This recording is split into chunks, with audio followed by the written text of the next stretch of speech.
할렐루야. 광복 76주년 기념일이자 건국 73주년 기념일인 오늘, 무더위가 한풀 꺾여가는 8월의 세 번째 주일에 예배 자리에 달려나오신 말씀교회 성도들을 주님의 이름으로 사랑하고 환영하고 또 축복합니다. 오늘은 특히 국제 OM 선교회에서 훈련받고 있는 미국인들 4명의 젊은이들이 한국 OM 스태프들과 함께 예배에 참석하셨는데 또 주님의 사랑으로 환영하고 축복합니다. 오늘 본문은 바울의 기도를 다룹니다. 성도들을 위한 기도의 최고봉이라 할 수 있는 목회 기도의 가장 고상한 대표적인 본문이죠. 이 진리의 말씀을 통해서 하나님의 뜻을 깨닫고 우리 영혼과 육신의 은혜와 기적이 일어나는 시간이 되기를 축복합니다. 본문을 통한 교훈으로 바로 들어가기 전에 오늘 본문은 좀 자세히 먼저 살펴볼 것들이 있습니다. 이단들이 득세하고 또 이단들이 등장하고 하는 이유가 뭔지 아세요? 또 성도들이 그 말도 안 되는 이단에 미혹되는 이유가 뭔지 아십니까? 성경을 제대로 모르기 때문입니다. 내 맘대로 해석하고 내 맘대로 적용하기 때문이죠. 성경을 바르게 알지 못하면 이단과 신비주의와 율법주의에 빠지거나 무신론자가 되기 쉽습니다.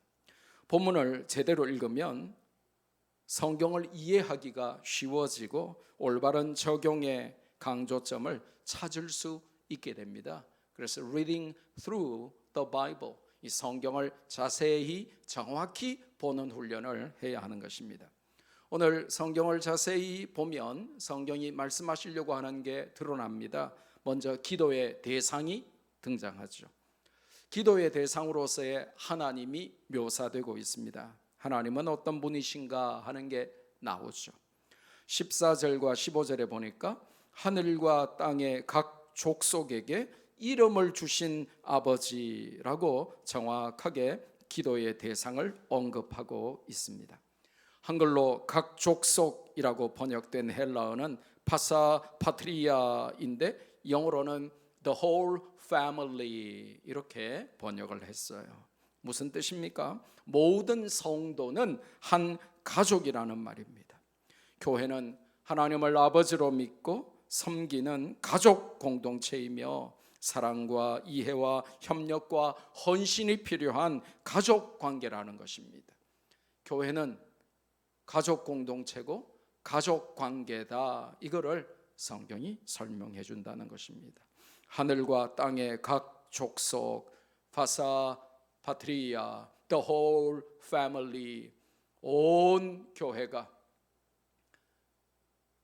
20년, 30년, 40년, 50년을 모르고 이제 처음 만났어도 한 형제 자매인 것은 하나님이 우리를 그렇게 가족 공동체로 부르셨다 하는 것입니다. 하늘과 땅의 각 족속에게 하나님은 무엇을 주셨습니까?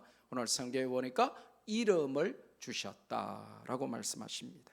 이름을 주신 아버지라고 하는 성경의 표현은 친근한 아버지이면서 동시에 모든 권세를 가지신 분이라는 두 가지 의미를 내포합니다.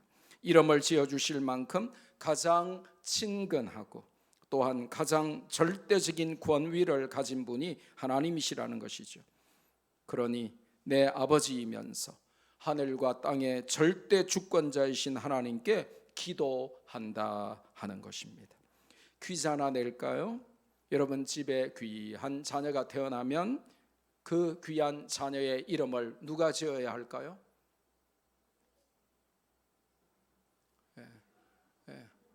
보통은 이게 문화인류학적으로 이 anthropologically speaking, 이 문화인류학적으로 말하면 할아버지 할머니가 자꾸 짓고 싶어요. 꿈 깨시기 바랍니다.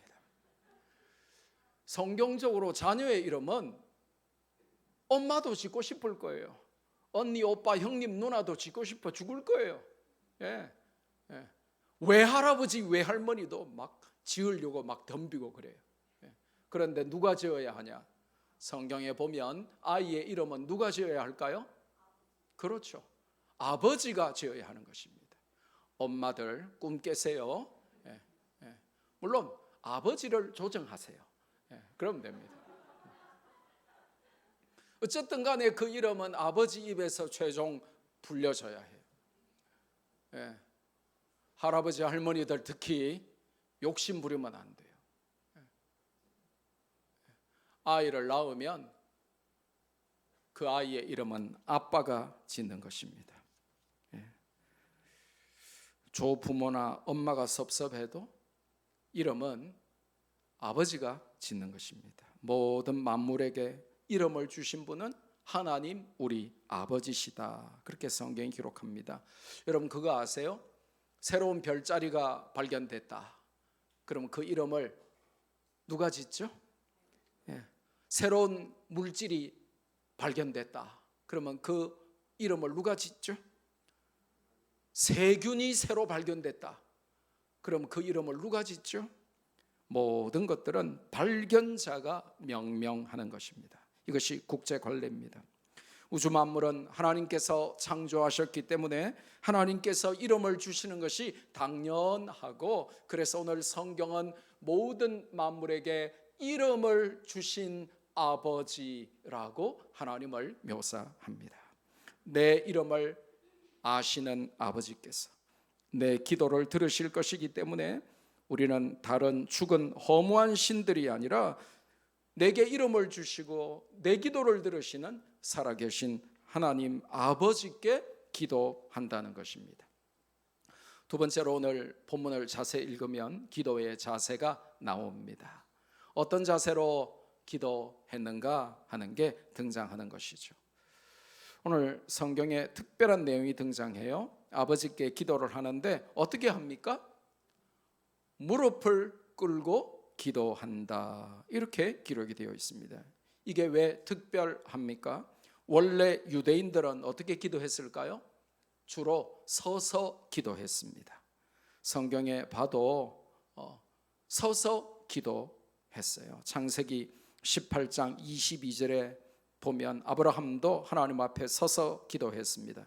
열왕기상 8장 22절에 솔로몬도 서서 기도했습니다. 마태복음 6장에 보면 바리새인들도 서서 기도했습니다. 마가복음 11장 25절에 보면 예수님께서도 유대인들의 기도 습관을 언급하시면서 너희가 서서 기도할 때에 아무에게나 혐의가 있으면 그들을 용서하라, 그렇게 가르치셨어요.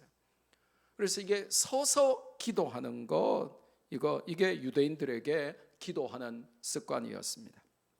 그런데 유대인 중에 유대인이며 바리새인 중에 바리새인이었던 바울이 왜 평상시의 습관대로 서서 기도하지 않고 무릎을 꿇고 기도하는 것입니까? 성경에 보면 특별한 일이 있으면 무릎을 꿇고 기도했었어요.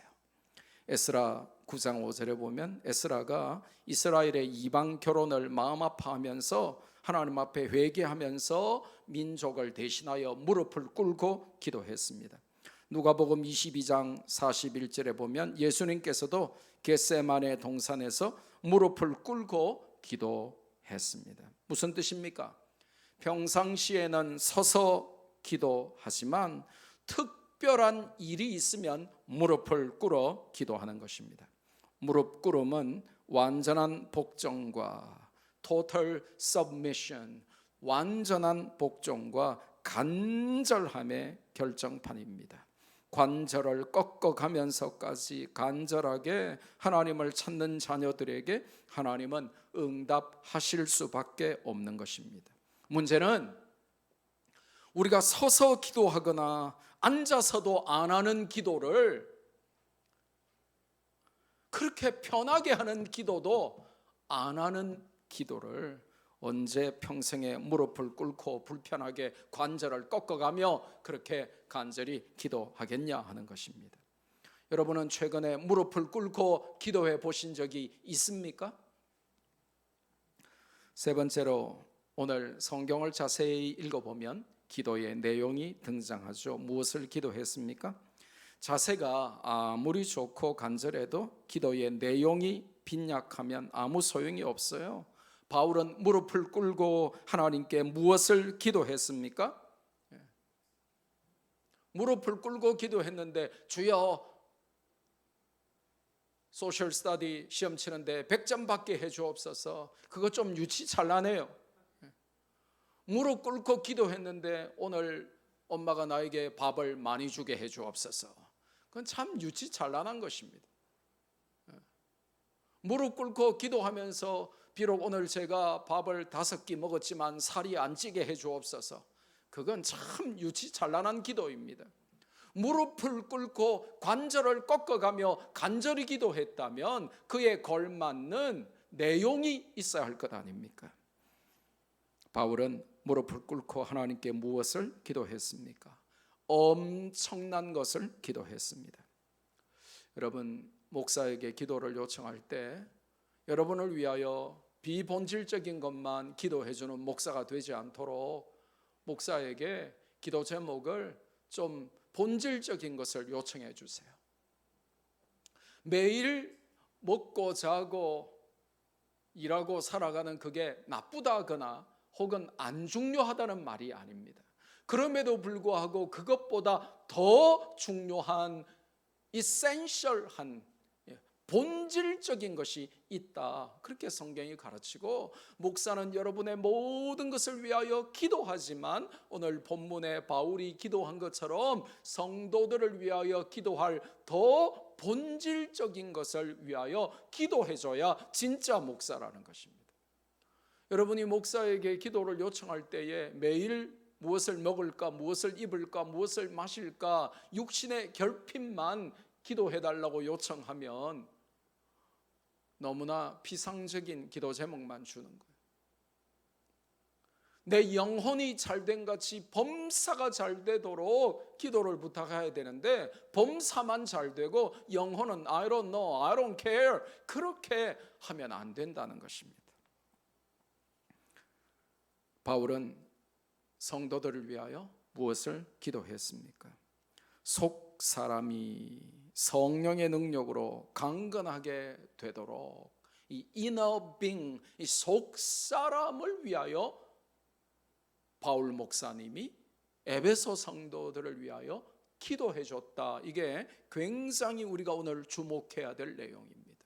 여러분이 전혀 관심이 없는 속 사람, 그거를 바울은 제일 강하게, 제일 먼저 기도하고 있다는 것이죠.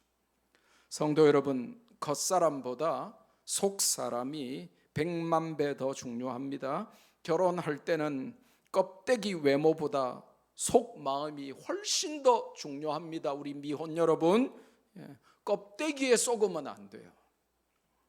병원 갈 때에는 아토피 피부병보다 위암이 더 문제이듯이 겉사람보다는 속사람이 본질이고 겉사람보다는 속사람이 핵심입니다. 그 속사람이 성령의 능력으로 강건하게 되도록 기도했습니다. 영혼이 강건해지는 건 체육관에 가서 아령과 역기 든다고 되는 것이 아닙니다. 오직 성령으로만 가능하다라고 성경이 알려줍니다.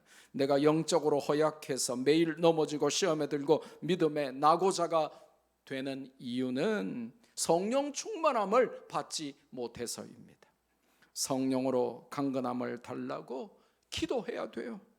하나님께서 그렇게 해 주실 근거는 무엇입니까? 그의 영광의 풍성함을 따라, out of his glorious riches, 그의 영광의 풍성함을 따라서 하나님은 우리의 inner being, 속사람을 강건하게 해 주실 것이라는 믿음이 저와 여러분에게 있어야 하는 것입니다.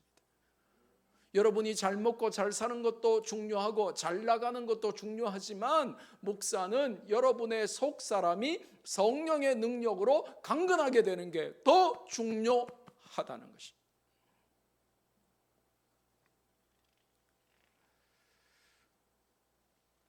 두 번째로 뭐라고 기도합니까? 17절 상반절에 보니까 그리스도께서 성도들의 마음에 계시도록 그렇게 기도했습니다.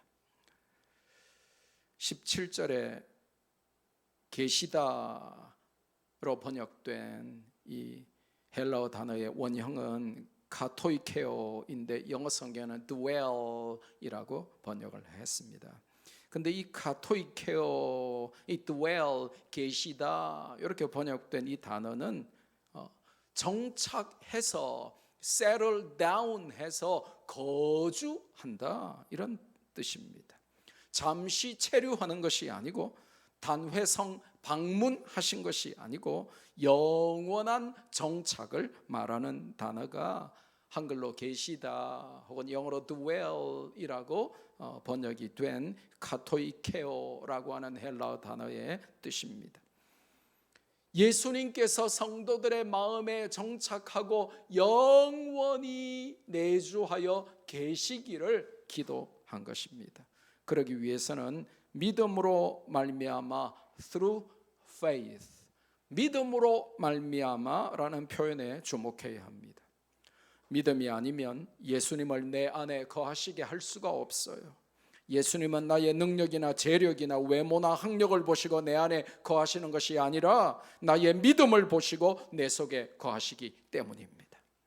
그러니까 여러분이 세상에서는 2등 3등을 해도 세상에서는 별 볼 일 없고 보잘 것 없어도 믿음에는 2등하지 않겠다는 그런 믿음의 자부심과 믿음의 간절함이 있어야 돼요.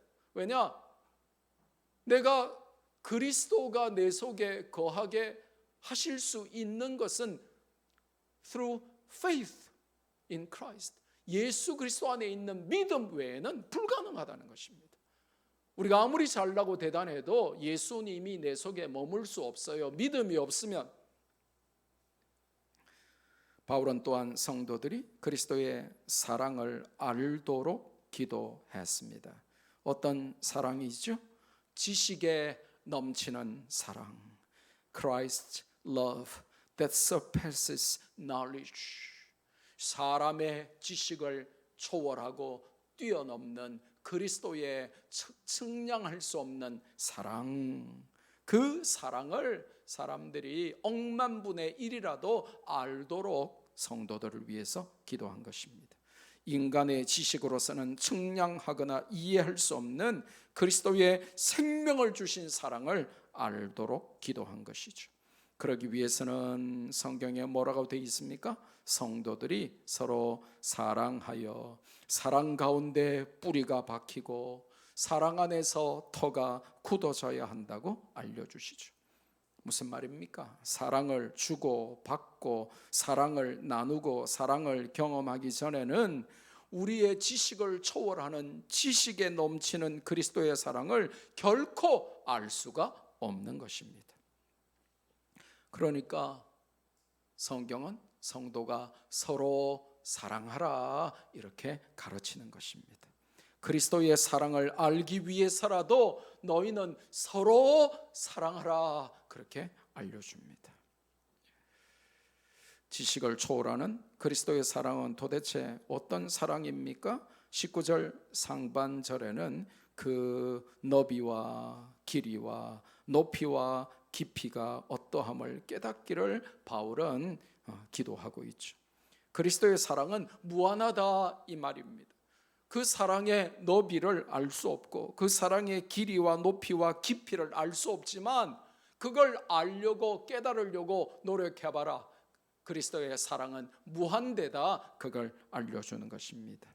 그래서 잔 스타트는 말하기를 그리스도의 사랑은 모든 인류를 수용할 만큼 넓고 세상의 모든 시간을 넘어서 계속될 만큼 길고 모든 믿는 자를 하늘로 올릴 수 있을 만큼 높으며 가장 타락한 자도 구원받을 만큼 깊다라고 고백을 했습니다. 그 엄청나고 놀랍고 굉장한 그리스도의 사랑을 성도들이 억만분의 1이라도 알기를 바울은 기도한 것이죠. 그 사랑을 알아야 우리도 그리스도를 사랑할 수 있을 것이 아니겠습니까? 그래서 설교의 왕이라 불렸던 이 찰스 스펄전은 굉장히 중요한 말을 합니다.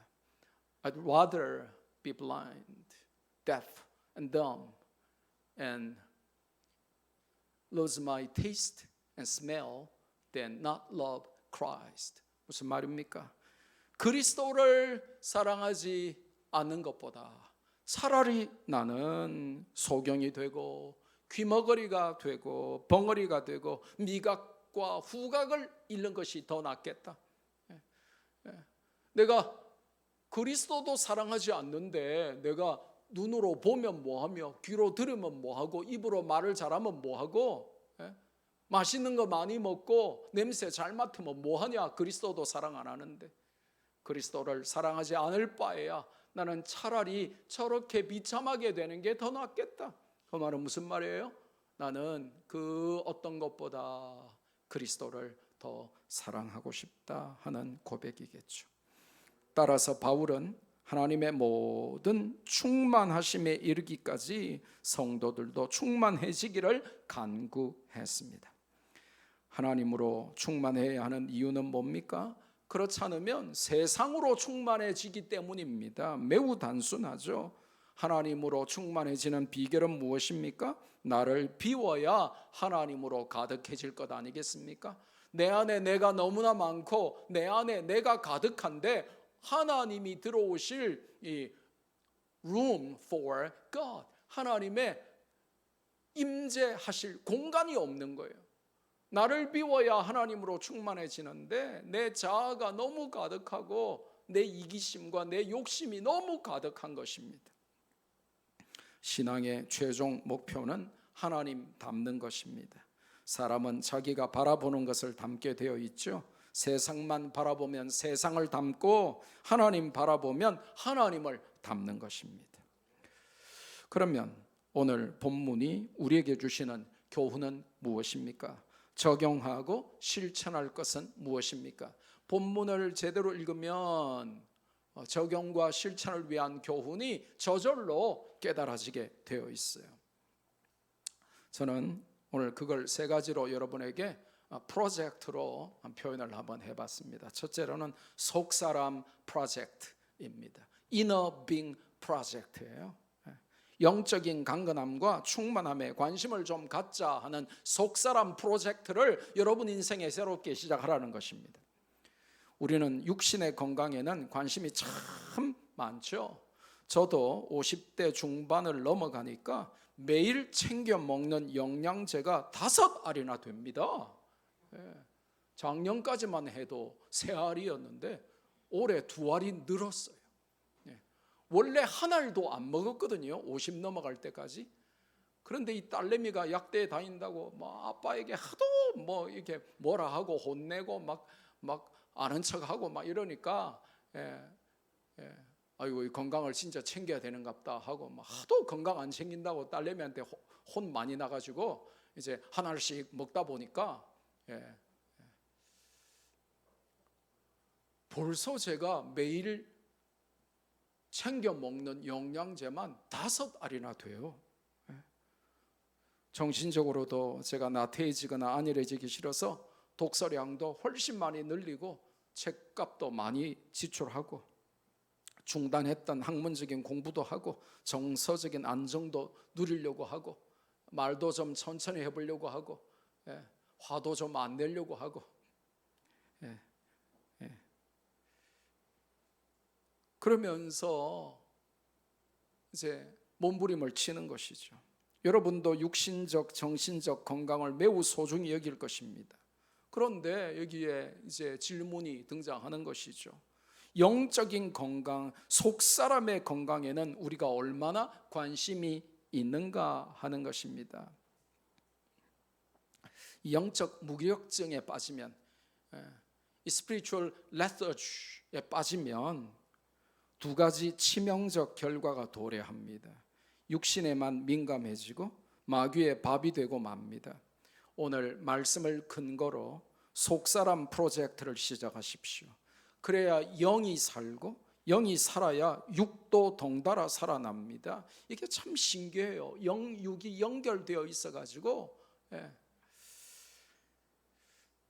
영이 죽었는데 육만 살아있고 영이 죽었는데 육신만 멀쩡하면 죄의 종이 되어서 마귀의 장난감으로 살게 되는 비극이 펼쳐집니다. 그래서 영, 육이 같이 건강한 게 중요한 것입니다. 대부분의 사람들은 영은 형편없이 허약한데 육이 멀쩡하고 살아있어요. 그러니까 자꾸 그 육신을 다른 데 에너지를 쏟아요. 술 마시고 딴짓하고 죄 짓고 이런데 육신을 자꾸 쏟아 붓는 것이죠. 왜냐? 영이 죽어버렸으니까, 영이 허약하니까 육만 살아있으니까 그렇게 되는 거예요. 그러니까 우리가 육신의 건강은 보약도 먹고 체육관도 가고 운동도 하고 하면서 육신의 건강은 관심이 있는데, 영혼이 무기력증에 레서주에 빠지면 그걸 센시티브하게 이게 캐치해 가지고 이거 빨리 내가 영육이 밸런스를 맞춰야 되겠구나, 이걸 알아야 되는데, 영혼은 다 죽었는데 육신만 멀쩡하면 이게 그 멀쩡한 육신으로 죄만 짓게 되어 있는 것이 인간이라는 것입니다. 속사람 프로젝트는 어떻게 시작합니까? 기도함으로 시작하죠. 할렐루야. 뭐 다른 비결이 있는가 이렇게 착각하시면 안 돼요. 여러분이 육신에만 센시티브 하다가 이너 빙에 센시티브하게 되는 비결은 오늘 당장 기도함으로 속사람 체질 개선 프로젝트를 시작할 수 있다는 것입니다. 우리가 은혜 받고 세상에 나가는데 세상에서 지치고 힘들고 시험 들고 이렇게 하면 장군으로 나갔다가도 패잔병의 모습으로 다시 돌아오죠. 그래도 기도하면 다시 또 힘을 얻고 세상을 향하여 장군이 되어 나가는 것이죠. 그림 하나 볼까요? 고양이가 지금 뭐라고 말합니까? On my way to talk to God. 내가 지금 하나님께 기도하러 가는 길이야 라고 말합니다. 하나님께 갈 때는 길고양이처럼 굶고 털 다 빠지고 다 죽어가면서 하나님 찾아갑니다. 그런데 기도하고 나오니까 누가 나와요? 사자가 한 마리 나오죠. Coming back after talking to God. 하나님께 기도하고 지금 돌아오는 길에는, 들어갈 때는 다 죽어가는 고양이 모습으로 들어갔지만 기도하고 은혜 받고 응답 받고 하나님의 임재를 누리고 나올 때는 세상을 보유하는 한 마리의 왕으로, 사자로 나오게 되는 것입니다.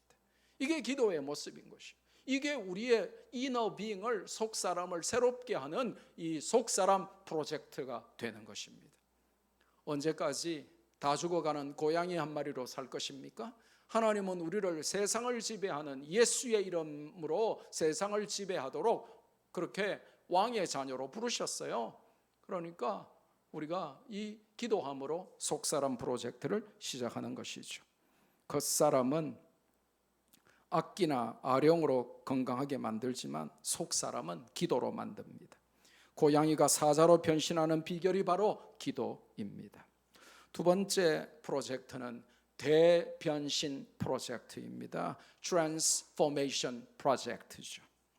그리스도의 사랑을 알고 더 넓게, 더 길게, 더 높게, 더 깊게 그 사랑을 체험하라 하는 대변신 트랜스포메이션 프로젝트를 시작하라고 성경은 우리에게 도전합니다.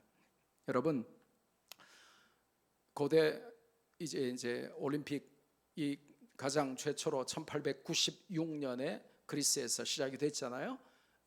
그때 이제 올림픽 표가 나오는데 이 올림픽 표를 여러분 아십니까? 시티우스, 알티우스, 포르티우스. 더 빨리, 더 높이, 더 힘차게. 라틴어입니다. 시티우스, 알티우스, 포르티우스.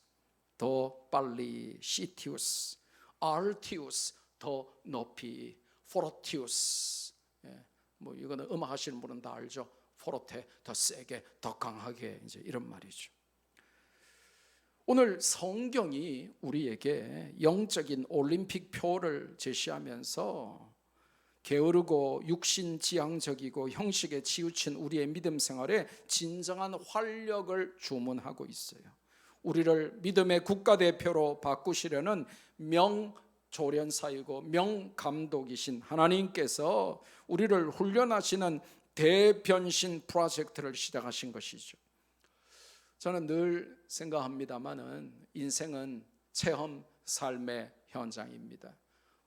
수년 전에 이렇게 TV에서 체험 삶의 현장 그런 거 했잖아요. 되게 재밌더라고요. 이제 유명한 연예인들이 삶의 현장에 이렇게 체험하러 들어가 가지고 같이 고기도 잡고 청소도 하고 농사도 짓고 하면서 이렇게 체험해 가지고 그 일당을 이제 사랑의 기금으로 이렇게 내놓는 프로그램이었는데, 손에 물 하나 안 묻히고 살던 유명한 연예인들이 1년에 수십억 수백억씩 버는 사람들이 하루 일당 10,000원 20,000원 30,000원 받아가면서 그렇게 땀 흘리면서 일하면서 노동의 가치를 알고 또 그 돈으로 이웃을 돕는 일에 동참하는 그런 내용이 체험 삶의 현장의 프로그램이었죠. 우리가 인생을 살아가면 우리 인생은 정말 하루 잠깐 알바로 체험하는 삶의 현장이 아니라 우리가 죽을 때까지, 천국 갈 때까지 수십 년, 70년, 80년, 90년, 100년 체험해야 하는 진짜 체험 삶의 현장입니다. 인생의 위기와 문제와 경쟁과 갈등과 혼란 가운데 그 체험 삶의 현장에서 우리를 붙들고 살리는 것은 다름 아닌 그리스도의 사랑이다 라고 성경이 오늘 알려줍니다. 관건은 그 사랑을 맛만 보지 말고 대충 알지 말고 적당히 알지 말고 더 넓게, 더 깊게, 더 높게, 더 길게 그렇게 체험을 해야 된다라고 성경이 알려줍니다. 영적인 약골인 우리가 믿음의 국가대표로 대변신하려면 그리스도의 사랑, 하나님의 사랑을 더 많이 알아야 한다는 것입니다. 제가 늘 강조하고 가르쳐드렸죠. 인생 역전의 반대말이 뭐라고요? 인생 여전. 인생 여전하면 절대로 인생 역전 없습니다. 마시던 술 안 끊으면 인생 역전 없어요. 나쁜 짓 안 버리면 인생 역전 없습니다. 죄를 멀리하지 않으면 인생 역전 없습니다. 그리스도의 사랑을 더 많이 알고 더 많이 깨닫고 더 많이 누리지 않으면 미안하지만 인생은 여전할 것입니다. 인생 역전을 꿈꾸는 자, 인생 여전을 버려야 합니다. 이것이 대변신 프로젝트예요. 트랜스포메이션, 위대한 대변신 프로젝트입니다. 마지막 세 번째로 오늘 본문을 통하여 우리가 적용하고 실천해야 될 프로젝트는 역주행 프로젝트입니다. 세상의 시류를 따라 세상 사람들이 하는 대로 믿음을 버리고 세상이 우리를 유혹하는 대로 그렇게 타락하여 살아가는 것이 아니라 세상에 나는 믿음대로 살겠다라고 하는 거룩한 선포를 하고 세상과 정반대 방향으로 거룩한 역주행을 하라는 것입니다. 하나님의 충만함과 풍성함을 갈망하는 것이죠. 이게 안 되면 세상으로 충만해지려고 하고 세상에 풍성해지려고 해요. 이게 안 되면 자꾸 영적인 데는 관심이 없고 껍데기만 지장하는 데 관심이 생긴단 말이에요. 왜냐? 위로받고 싶거든. 왜냐? 인정받고 싶거든. 왜냐? 사랑받고 싶거든. 왜냐? 드러내고 싶거든. 그러니까 하나님의 충만함과 하나님의 풍성함을 모르면 사람은 어쨌든 간에 세상의 충만함과 세상의 풍성함으로 채워보려고 하는 대리만족의 욕구가 생기는 것이 인간이라는 거예요. 누구라도 예외가 없습니다. 에베소서 강의를 시작할 때에 에베소서를 관통하는 핵심 개념들 중에 하나가 충만함과 풍성함이라고 이미 제가 말씀을 드렸습니다. 그래서 여러분이 에베소서를 읽으면서 충만함 이런 단어, 그리고 풍성함 이런 단어가 나오면 동그라미를 치면서 이게 뭐를 강조하는가 자세히 살펴야 에베소서의 핵심을 놓치지 않는다고 말씀을 이미 드렸었습니다. 여러분, 교회를 그냥 다니면 안 됩니다. 예수님을 그냥 대충 믿으면 안 됩니다. 성령으로 충만해지고 하나님의 풍성한 은혜를 체험하면서 교회 다니고, 그걸 체험하면서 예수님 믿고, 그걸 체험하면서 하나님의 자녀로 말씀교회 공동체로 모여야 하는 것입니다. 그렇지 않으면 수박을 사놓고 잘라가지고 그 맛있는 수박을 안 먹고 자꾸 수박 겉만 고양이처럼 핥게 돼요. 예. 아이고 검은색 줄이 맛있네 그러면서 줄 핥아보고, 예. 초록색하고 검은색이 대조가 멋지네 그러면서 수박 껍데기만 핥아 먹는다고요. 그러면서 나름 맛있네 그러면서, 예. 수박 속에 있는 그 시원하고 맛있는 거는 전혀 경험하지 못하고 수박 껍데기만 핥아먹고 이게 교회인가 보다, 이게 하나님의 은혜인가 보다 그러고 있다면 얼마나 비참하겠냐 이것입니다. 그래야 하나님의 풍성함과 충만함을 갈망해야 믿는 것 같이 믿고 사는 것 같이 살 수 있습니다.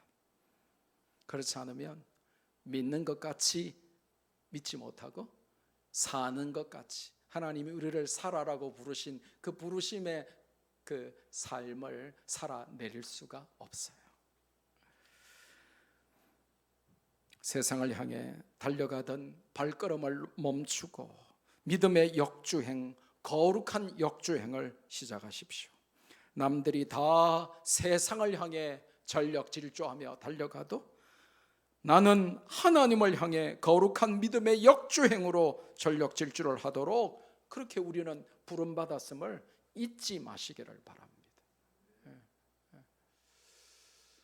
우리 수학생님이 캠프를 하시다가 학생들이 이제 수학이란 뭔가 굉장히 철학적이죠. 수학과 철학이 연결되어 있거든요.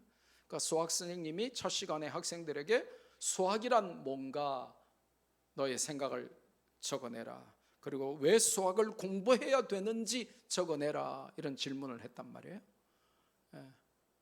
근데 이 선생님이 이제 보고 너무 이제 기가 막힌 게 이제 학생이 이제 해놓으니까 저한테 아이고 목사님 그러면서 이제 저한테 보여주는 거예요. 그래 뭐 수학이 너무 중요하고 수학이 없으면 아무것도 지구가 안 돌아가니까 나는 수학을 열심히 해서 이제 하버드 대학 갈 거다. 수학은 나를 하버드 대학 보내는 도구다. 뭐 그까지는 좋았는데, 그래가지고 나는 좋은 집을 살 것이다, 좋은 차를 굴릴 것이다, 온 세계 여행을 다닐 것이다, 나는 부자가 될 것이다, 그렇게 결론을 내린단 말이에요. 물론 아직 이제 7학년 이제 어린 아무것도 모르는 애들이니까 뭐 그럴 수도 있겠습니다.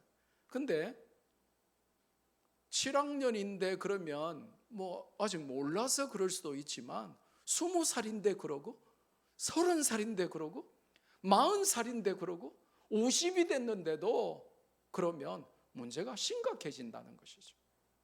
세상이 가는 대로 우리도 그대로 따라가게 되는 거예요.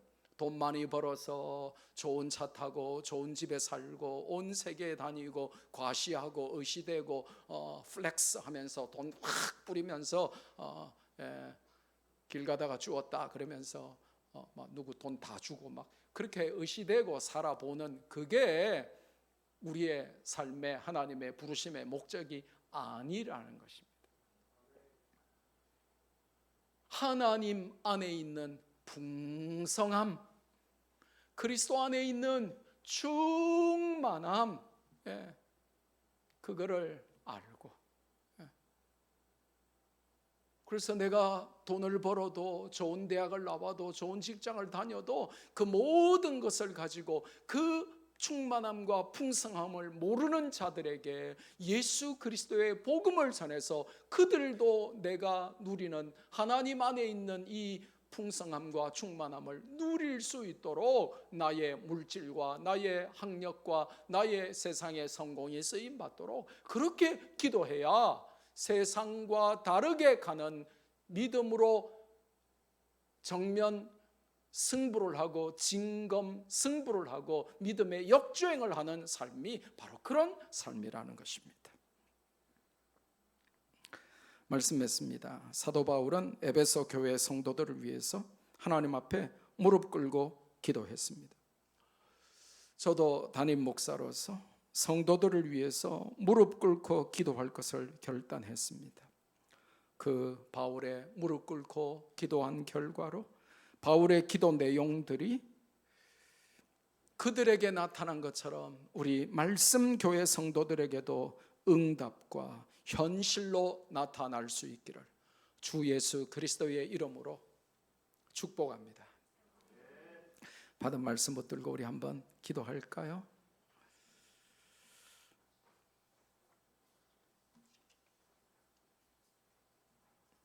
세 가지 프로젝트를 가지고 기도합시다. 영적인 강건함과 충만함에 관심을 갖는 속사람 프로젝트를 시작하게 해달라고, 그리스도의 사랑을 알고 더 깊게 더 길게 더 높게 더 많이 체험할 수 있도록 대변신 프로젝트를 시작하게 해달라고 기도하십시오.